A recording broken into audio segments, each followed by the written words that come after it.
You are listening to This Week in Clown World with Ben and Hobbs, so sit back, relax, take your black pill, and enjoy the show. Well, if it isn't the consequences of my own actions taking place on another Thursday, yet another episode of This Week in Clown World with Ben and Hobbs. I'm Hobbsies. Ben, how are you doing this evening, Ben?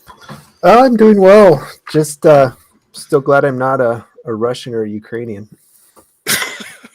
Yes, things seem to be pretty not good over there. Yeah, Russia, it seems like they've stalled out. Yeah. I mean, even if you don't watch the left-wing media, by all indications, they've kind of stalled out. Yeah, it does seem that way. Alex has been telling me that, I think we've discussed it before, that the Russian army isn't really all that involved in Mariupol, just kind of holding a perimeter around it, while the Donetsk militias are the ones doing most of the on-ground, in the streets type of fighting, which is why the fighting in Mariupol has been so brutal and also so slow. Because the main Russian army is providing air support and artillery support, but is largely staying out of it. Whereas the Donetsk militias are going in, and it is personal to them. I can't imagine the Donetsk militia has any crack units. Yeah, probably not. But they are giving the Azov battalion, and I think there's two other regular Ukrainian military battalions stationed in Mariupol, and they're giving them enough of a hard time that it's probably going to be over here fairly soon. Well, and I saw where they blew up a Russian freighter in the harbor of Mariupol. Did you see that? Mm-mm. I've seen a lot of 40,000 Russian troops and 17 million tanks, and I don't know how true a lot of any of it is, but Well, one of the most interesting things I saw was, I don't know where this news station found this guy, but he was a Department of Defense tire audit specialist. Audit? Yeah. So he would, when trucks would come back from combat zones or whatever, it was his job to evaluate the tires and make sure that the contractors were keeping the tires up to spec and that they were getting their money's worth. And this guy, he had a Twitter. I wish I would have saved his Twitter, but he was going through this guy, just tires were his passion. He was going through pictures of Russian vehicles and critiquing the tires, and he was able to come up with a lot of interesting information. Like, he could tell by wear marks on the sidewalls of the tire, like, okay, well, in this vehicle sat dormant for over a year, its tires are completely deflated, and these guys aired the tires back up and sent it out, and it's going to fail after so many hours. This guy knew how Oh soon. yeah, Yeah, I think I've seen that. and he was critiquing like, all right, well, these tires look brand new, but they have like half the tread they're supposed to. Somebody's got a shitty contractor who's skimming, and it was just really interesting. It kind of gave an insight into what the Russian military is like. I guess if they have corruption at the top, your corruption further down is just gonna snowball. Just little Yeah, things like that. Contractors making tires are gonna fuck over a guy when he heads out into the field. yeah, I had seen that particular tweet thread or whatever it was, and yeah, it does make an awful lot of sense that we're seeing these stalled out tanks and MLRSs and other electronic warfare. They had a big electronic warfare armored vehicle that's like, hey, look what we captured. Mm-hmm. We've never seen this in the West before. We've only seen it on satellite images and stuff. And it's like, oh well, that's probably not a good thing. Yeah, that was kind of interesting. I guess that thing, I read a news story saying they were already shipping that to the States. Mm-hmm. For I mean, exploitation. that's a pretty big oopsie. How stupid were the guys in charge of that vehicle? They just left it. You think they'd have some sort of way to set it on fire or what? Right. And some of that is making me deeply suspicious. And, maybe it's just my tinfoil hat predilections going off, but when you how do I put this? Like we know in the U.S. Army when there's sensitive material or a tank or something like that, you definitely don't want the enemy to get their hands on it. So you have SOPs in place in order to blow it up or throw a incendiary grenade into it or do something to it that makes it unexploitable by the enemy. And the fact that they're not doing any of that, they're just like, oh, tank ran out of gas, let's leave it on the side of the road. It kind of makes me wonder if they're doing it on purpose.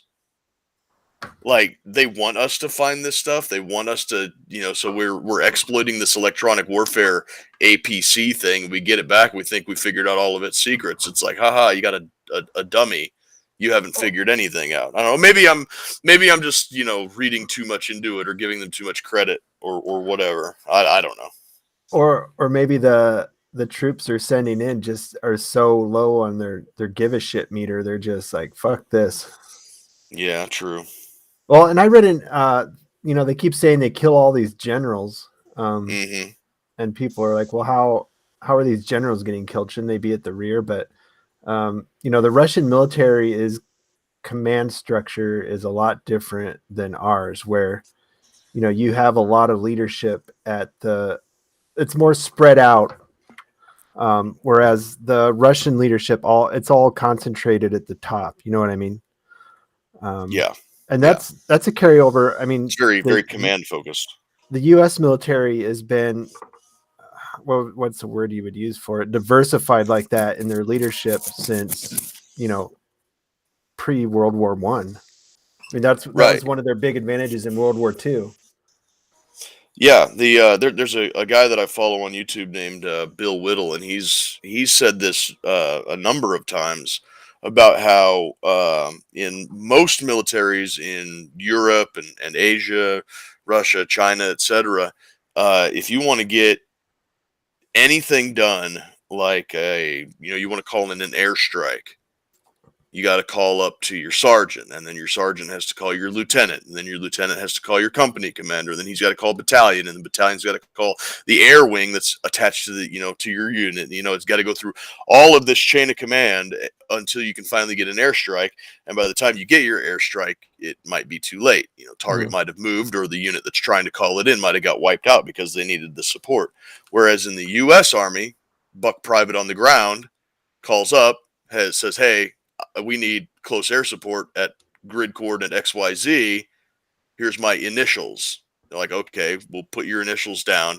And that way, if you fuck up, Well, they know that they're going to blame you, but you get your close air support right away.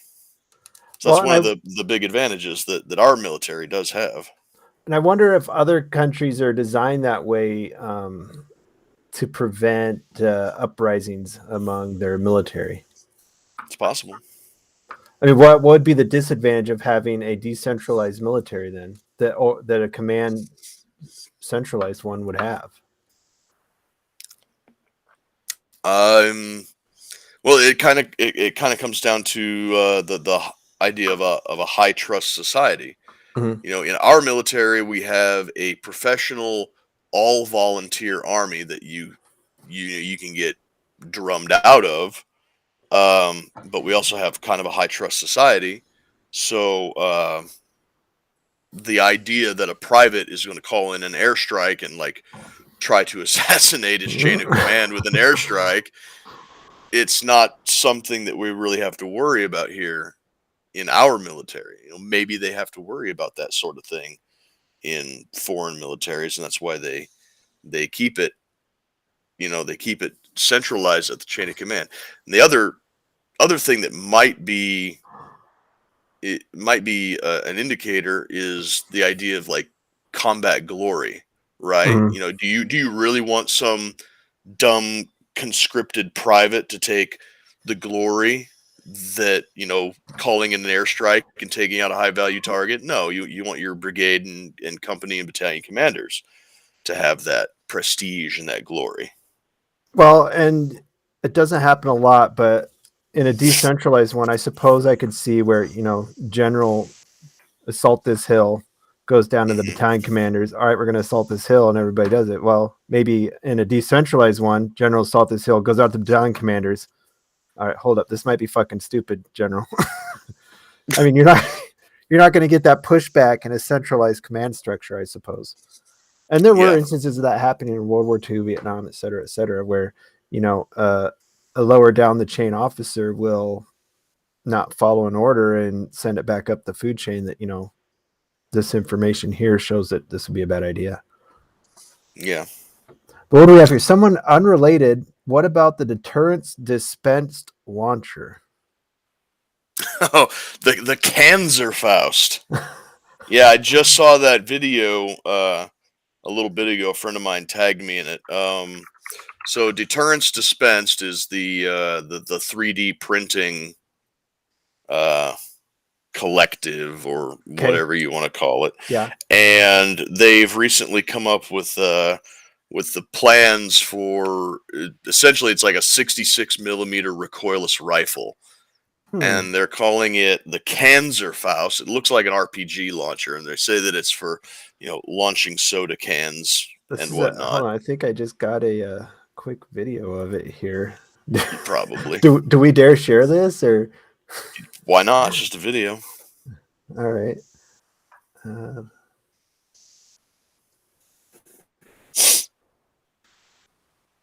But yeah, let me. yeah, that's the one right there, and it's a recoilless rifle. Basically, it's not a rocket launcher. It uses counter recoil ballast. You watch the yeah, right. So there you just saw it go off. It uses the idea of and then it has some 3D printed attachments that you can turn it into a mortar, That's what which we this got is on what the. you're It should watching. be up right here. Yeah. Yeah, you're watching it right now, to where you can have either Maybe.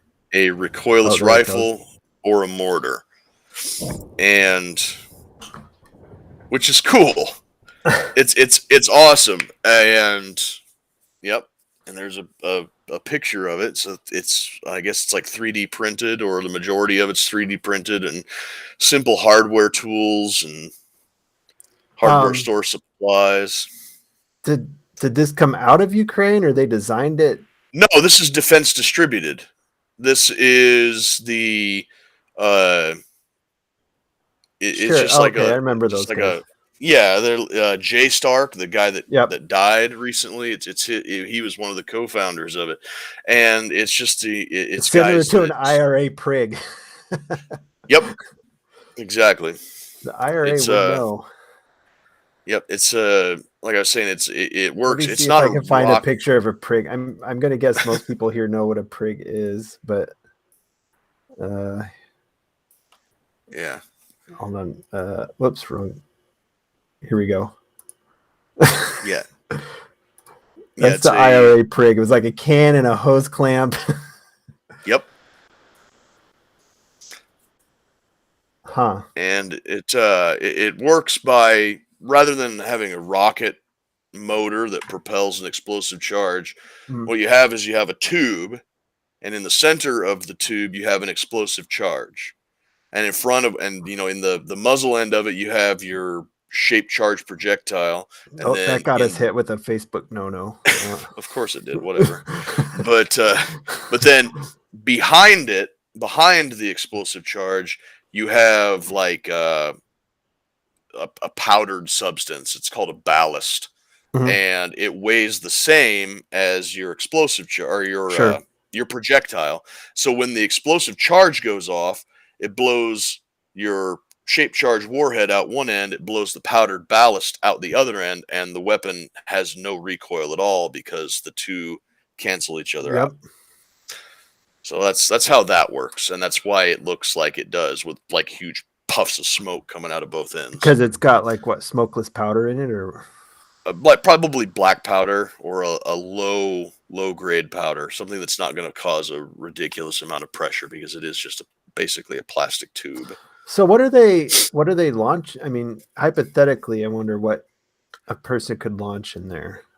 Well, that one, they call it the Panzerfaust because the diameter of it's 66 millimeter, which is about a 12-ounce soda can, Right. and that's what they're launching in the video, is a like a Coke can or something. Um, if you wanted to, you might be able to launch something like a buckshot load with a decent amount of velocity to it, or enough to ruin somebody's day. Um, a solid projectile would be yikes. Mhm. You imagine, like, like a something the size of a soda can, only made out of solid lead or brass or whatever, coming at you at Yeah, and I whatever. don't think with being launched with that powder, I don't know that you'd want to put anything flammable in that. No, no. Although you might be able to get away with something like a thick soda bottle, glass soda bottle with like a Molotov cocktail concoction into it. Oh, I got a picture here of what the IRA was slipping into him. Let me let me put it back up here.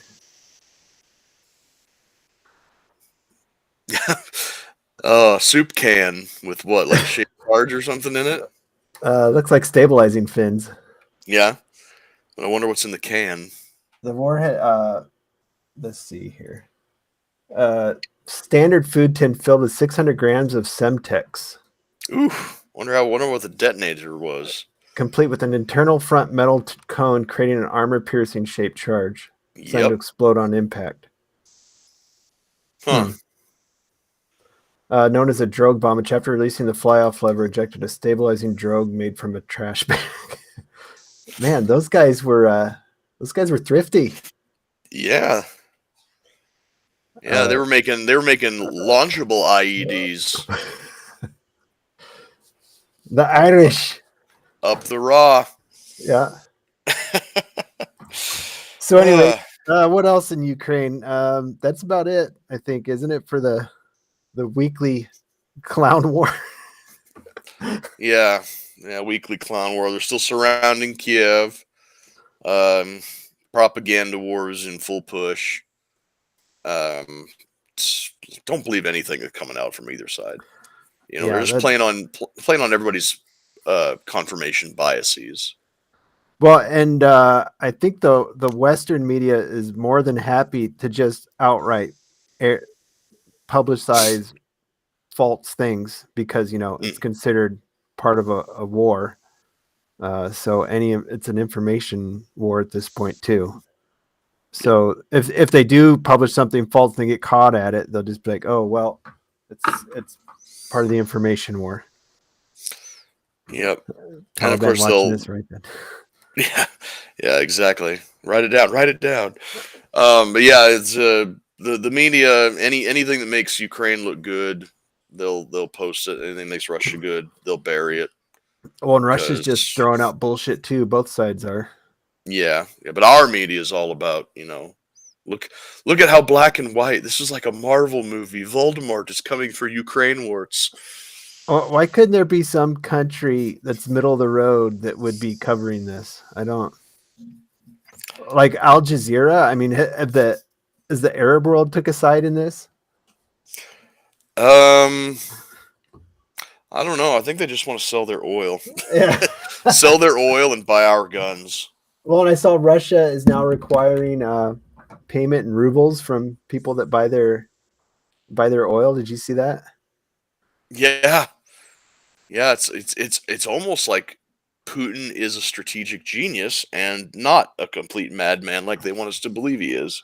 And what else? I didn't see if this one is true, but they're also going to accept Bitcoin for their oil payments. Did you see? Yep.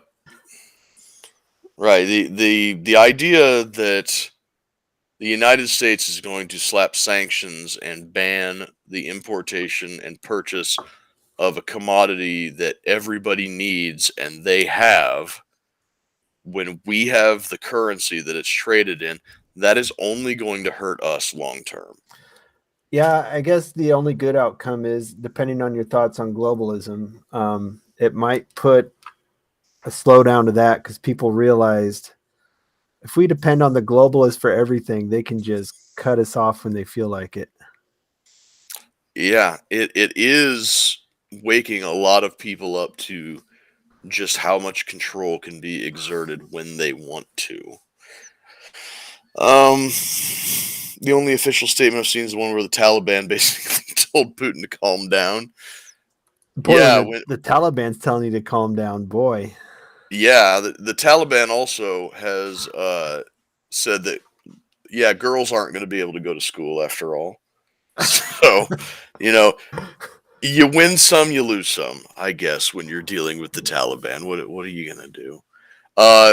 In other Ukraine news, the United States has agreed to take in 100,000 Ukrainian refugees, and this could go either way because, on the one hand, 30%, a full 30% of the refugees from Ukraine that are showing up in France, which is the one that's released the numbers so far, a full 30% of them aren't even Ukrainian. They're Moroccans, Algerians, Pakistanis, Indians. They're just using this wave to try to get into Western Europe. I saw a video the other day of border guards, and they're looking at this passport and they're videotaping it, and it's like just a passport, and it's this blonde-haired, blue-eyed white woman on the passport, and they're like, "This is you," and here, yes, and they drop the passport down, and it's a black woman. And they're like, "This is you." She's like, "Yes." And it's like, "From when?" Like, "Oh, that picture's about 2 years old." And they're like, "Uh-huh. Really? Really?" And She says Slava Ukrainia. I guess, yeah. So we could be getting 100,000 Ukrainian refugees, 30,000 of which are not actually Ukrainians, or the idea to accept 100,000 Ukrainian refugees will probably last about 15 minutes when they find out that Ukraine is deeply Christian, deeply Orthodox, very socially conservative, ranked, I think, 39th out of 49 European countries for LGBTQ acceptance and rights. Gay marriage is illegal in Ukraine. Transgenderism is barely even recognized as a real thing. The majority of Ukrainians believe homosexuality is a sin. So when that becomes widespread, as like they're like, "Oh shit, do we really want 100,000 of those people in there?" Right. And the It's left also has picked because such a weird ally in the Ukrainians. yeah, didn't think this one through, did they? Yeah, it just Yeah. doesn't make any sense. We keep trying to figure out, what is this? We know this war isn't just about Putin wanted some land on the east side of the country. It's like Yeah. what is really going on here? Yeah, if there's one thing that Russia has more than enough of, it's land area. Yeah. It's like, no, I just want this tiny little sliver more. This is, and then I'll be done. I'll have all the Lebensraum I need. It's like, pretty. Yeah. And I can't imagine. I mean, just saying that, okay, the Ukrainians were attacking ethnic Russians on the border area there. Mm-hmm. I can't imagine Russia cares enough to spend all this money just to help out some Russians living on the border. Yeah, there's something deeper going on, and we likely will never find out what the true reason is. It's biolabs. Yeah. Why not? At this point, who cares? So what? Let's see. What did? The confirmation hearing.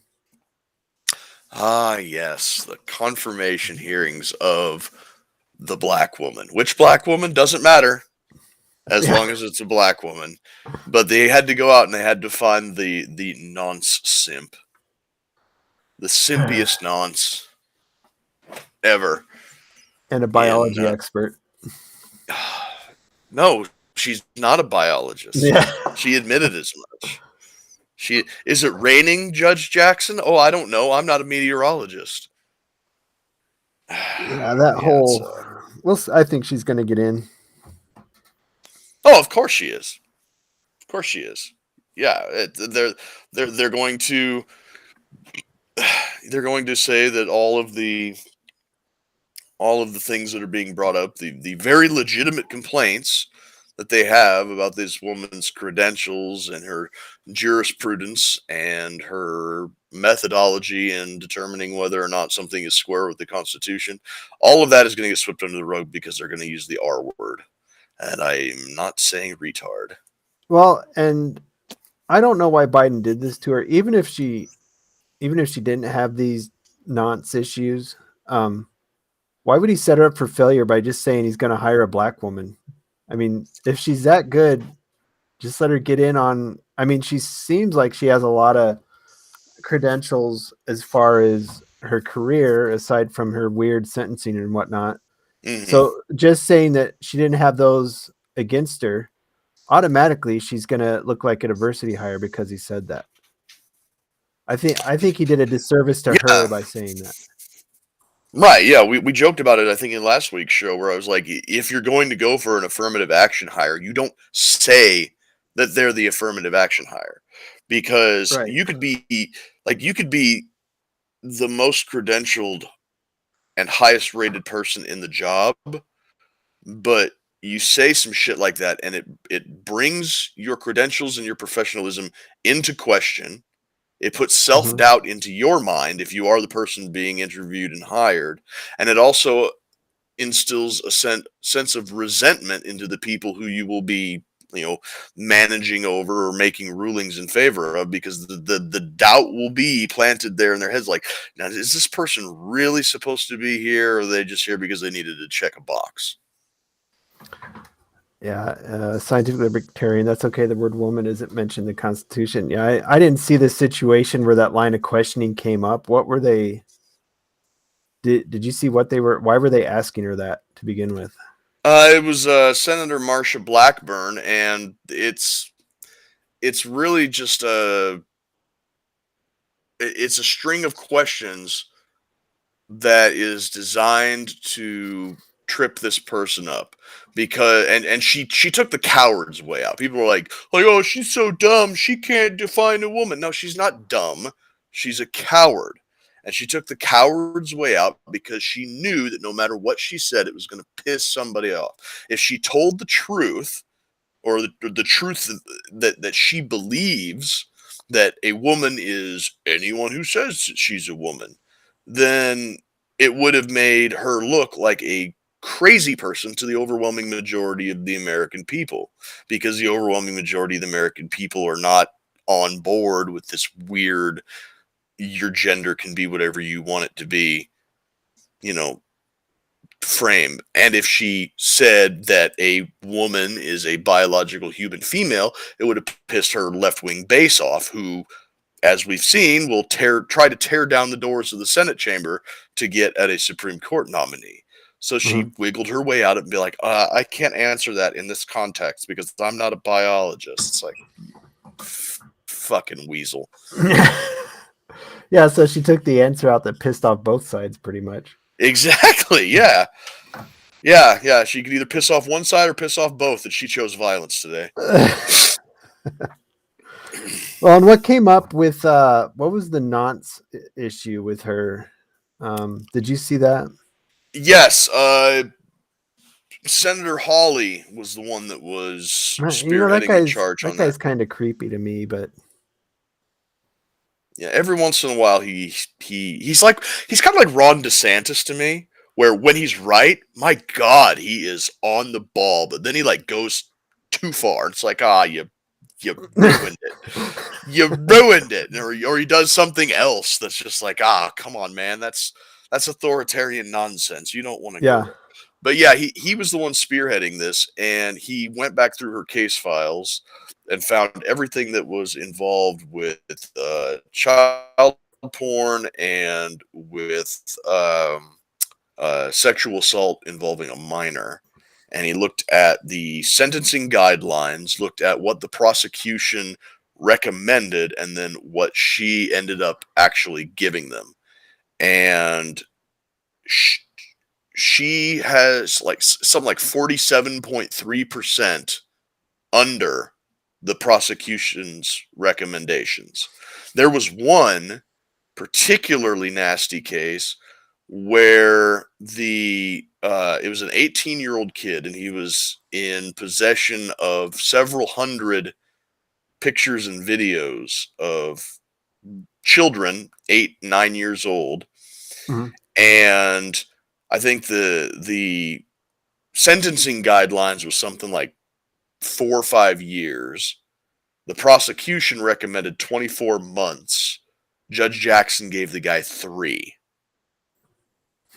for several hundred pictures of naked 8 and 9-year-old kids. It's like, well, what was it? Did she give a reason for why she did that, or? Ted Cruz had a script that was apparently something that she read. She had a printed out script that she would read to every single one of these child pornographers and kid rapists. And it was like talking about how terrible their crime is the worst affront and deserves punishment. And it's going to ruin you for the rest of your life. 15 minutes on the internet has just ruined your life. And then she would turn around and like give them basically slap on the wrist punishments. In that particular case, she claimed to not remember the specifics of why she gave the guy only 3 months when the prosecution recommended 24. I believe it had something to do with the fact that the kid was 18 years old, and she didn't want to put an 18-year-old kid in for 2, 3, 4, 5 years or whatever. And it was like, oh, you're just a kid. You got to learn your lesson. You're barely over the statutory limit yourself. So we're just gonna, bad child pornographer, but it's not a case of 18-year-old kid gets some titty pics from his 16-year-old girlfriend. This guy's looking at 8 and 9-year-old kids. It's fucking bury the guy under the. Well, I think I saw something else where she said she was lean on him because it's so easy to get, or did you see where she had said that?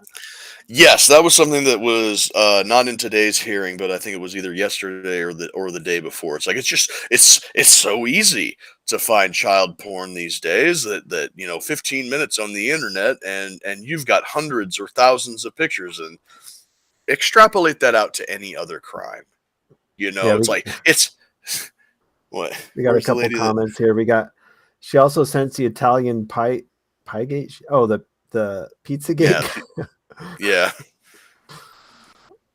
Did that. Who's the one that over sentences pedos? Let's talk to that lady. I agree.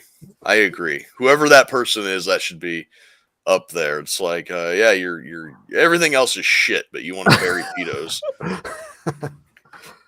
Well, but yeah. But I guess, but like I was saying, you extrapolate that out to any other crime. It's like, oh, we've got semi-automatic rifles now. It's so easy to murder people that we should just go light on the murder sentences. You killed 30 people instead of one. Let's not get too worried about the life I'd be imprisonment curious or the how death her. penalty. I mean, is she lenient across the board though? I mean, did they just grab that one? I mean, what if you go look at other offenses? I wonder if maybe she's just a lenient judge. She is. She is. She seems to be more lenient towards the sexual stuff, not just the kid stuff, but all sexual type of crimes than she is for other things.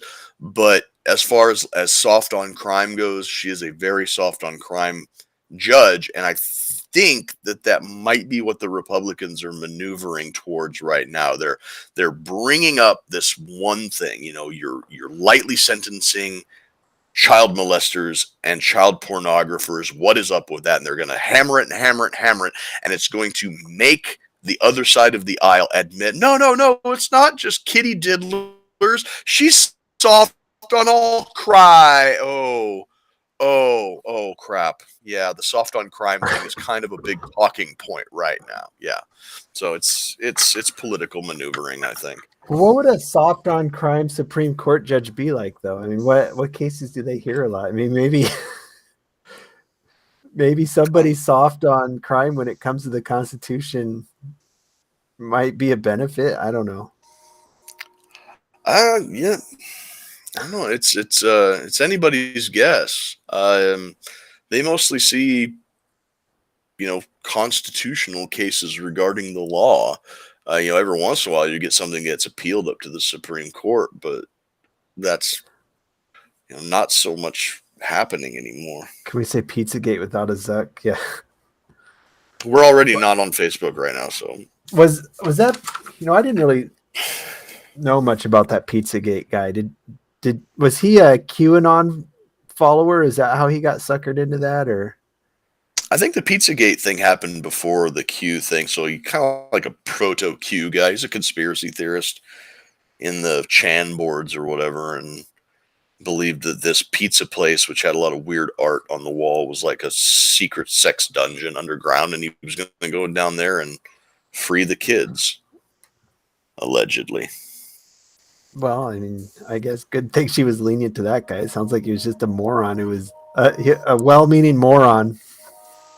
Yeah, or a patsy. Right. The idea of an elite sex cult abusing children was starting to gain steam. Jeffrey Epstein was kind of coming back into the spotlight at that time. There was all of the rumors about the elite sex cult and all the other weird shit that the politicians get into. And then suddenly you have a guy who's radicalized by online conspiracy theorists and goes into the alleged pizza place that's a sex dungeon in the basement that doesn't exist and shoots a bunch of holes in the wall and gets arrested and makes the entire thing look stupid, like the Wayfair sex cabinet thing made anybody who sniffs in the direction of our politicians and business heads and CEOs and Wall Street people are fucking kids, and it makes them all look stupid. Like, I still yeah, think the Wayfair cabinets were legit. I think that really was going on. Yeah. No comment. Yeah.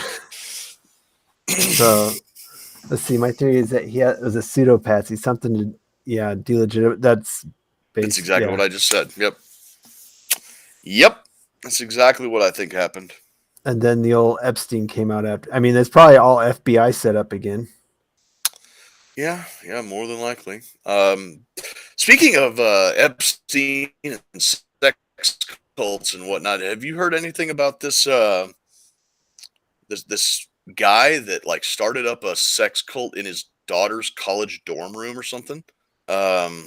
What was his name? Like Nick Ray or something? He was recently just arrested, and the FBI had a secret sealed list of all of his clients, and somehow the list got leaked, or it got put out for like 15 minutes online by accident, and then it was scrubbed off. But by then it was too late.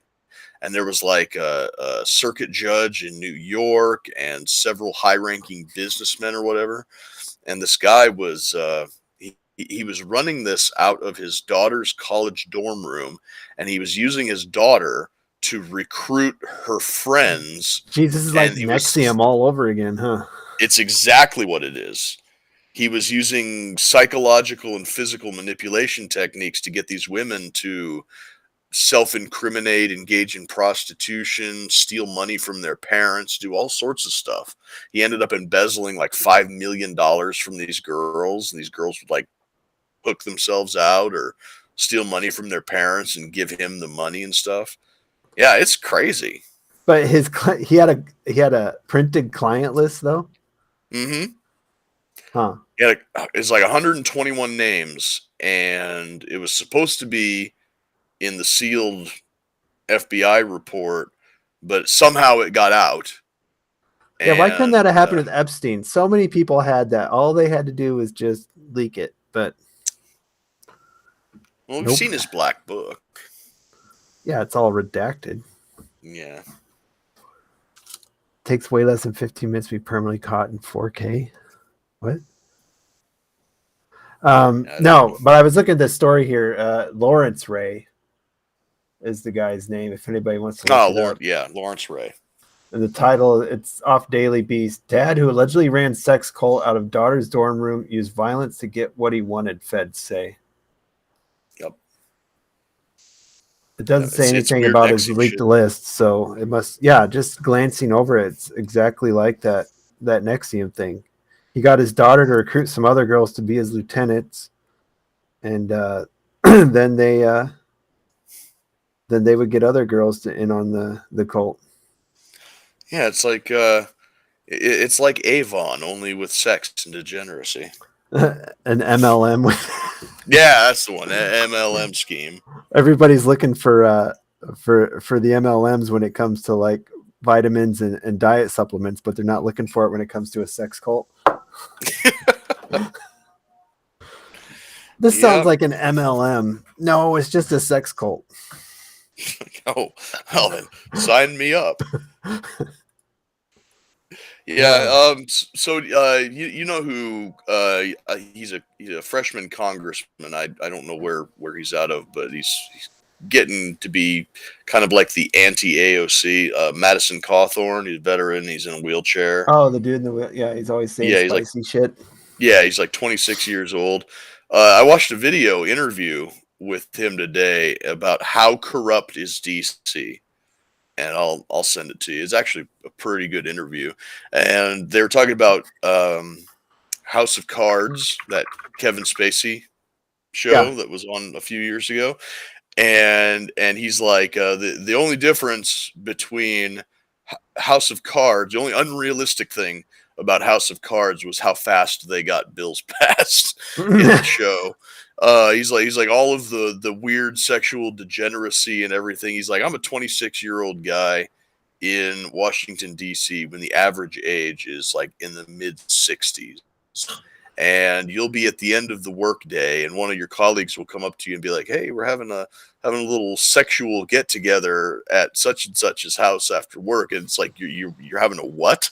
It's like, yeah, you should show up. And then you realize that one of your congressman colleagues is inviting you to an orgy. And he went on Warrior Poet Society here. Yep, there you go. That's the one. I'll have to check that out. Yeah, it's a pretty good interview. And Adrian Smith had lunch with me one time after Oregon Trail Days out here and he's a congressman from Nebraska, and he pretty much said the same thing about how crazy and corrupt Washington is. Yes. It's weird how if you get these guys in a candid situation, they'll talk about that. He was a little more like, I don't want to say too much, but a little cagey about it. This is a 24-minute interview with Cawthorn here, so that's probably pretty interesting. And he seems like the type of guy that would tell the truth about it too. He's not afraid to spout off. Right, right. And speaking of Nebraska Congress critters and corruption, what did old Jeff Fortenberry get into? Oh yeah, what did you see the details of that? Taking money from rich Lebanese men to to to protect Christians or something? What the shit I, was that about? I have no idea. This is the first that I've heard of it, which is kind of weird. He went to a party and some rich Lebanese man accidentally left a bag full of money in his back seat and accidentally. yeah. I read some transcripts, the Lebanese guy's like, "Oh, and after I realized I accidentally left my bag of money in there, I couldn't get back a hold of him to get it." Finders keepers. Yeah, he's found guilty on all 3 accounts. So I don't know if that means he gets a boot from DC or what. Yeah, me neither. The thing is, this guy's running for re-election, and voters are so dumb. I bet he still wins. It wouldn't surprise me, but then again, who's our libertarian candidate this year running against him? I don't know if there is one or not. I'm not sure. Dennis ran against him last time. But he was still even while this trial was going on, he was still up by like 10 points over his other Republican challenger. Mm-hmm. So, yep. Yeah, I wish I knew more about those details. I just know it involved rich Lebanese men who were Christian and were trying to get him money because this is the story that he gave. We're trying to give him money because he helped out Yazidis in Iraq or whatever. Remember that whole... Yeah. He helped get them out of the country, so he thought these guys were just giving him money to reward him for his efforts or something. But seemed pretty sketchy. I don't know. It should just be common knowledge that if you're in DC and a foreigner hands you a big bag of money, chances are probably good that it's either a setup or it's something you shouldn't be doing. Well, even his his chief of staff or whatever, they went to this event, and apparently when you go to these fundraisers, it gave some insight into how they're done. You get an RSVP list, so you know everybody's there, and you can check them ahead of time to make sure you're not taking money from like a drug dealer or something or whatever, or a pedophile cult. But this event he went to had no RSVP list, and nobody was vetted for giving the money, and they're just giving out bags of cash to... There was another congressman involved too, but literally a bag full of cash in it was just given just giving him out, and he thought nothing of it. Oh, big bag of cash, awful nice of you. Gee, what's this for? Nothing? It's out of the kindness of your heart? Wow, you're a swell fella. Good night.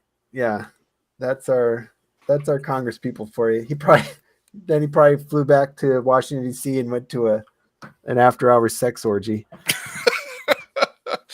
Oh, I don't want to think about what that. I just realized something. That Cawthorn guy's in a wheelchair. What was that guy thinking? The logistics of that. How's the wheelchair guy fit into an orgy? Maybe it's an Americans with Disability Act friendly orgy. I don't know. Little ramp going up on the bed. Yeah, why not? Throw his wheelchair, throw him out of the wheelchair, and toss him in the sex swing. I guess I'm sure there's some like weird creative thing that they could come up with. The degenerates going into their degenerate. It's got to get more and more bizarre so they can get their kicks. Just pump him full of adrenochrome, and then maybe his legs start working. Oh, good Lord. Yeah. Well, I don't have anything else. News cycle's been eaten up by this Ukraine bullshit. Yeah. You hear back from Forward Observer? I haven't even texted him yet. Okay. I haven't heard back from him, and I haven't heard back from Lyman either. Ed Black. I'll try and... Yeah, Ed cannot come. He can't come on tomorrow because he's working a case, but maybe next week. maybe next Friday. He'd be fun to have on Thursday too, if Thursday works better. Yeah, a good news cycle type of show with Ed. Yeah. I want to get a little bit serious here before we Uh-oh. call it a night, and I want to ask for the thoughts and prayers for somebody who I imagine he's going to start showing up on milk cartons here fairly soon, and that's Dr. Fauci. Freedom Tunes has put a couple of videos out that he's hurting right now, guys. He's Sure. he's missing. He's not in the spotlight anymore. And he needs your thoughts and your prayers if you're the praying type. So keep Dr. Fauci in your thoughts and prayers. Yeah, food shortage is on the way, according to Uncle Joey. Somebody put up. Yeah, that's coming. Here's a bad thing I've been dealing with. You know, I build data networks. The world is running out of networking cable. That you think food's bad? Wait until people can't get their internets. You mean I might have to use dial-up for my updoots? Yeah.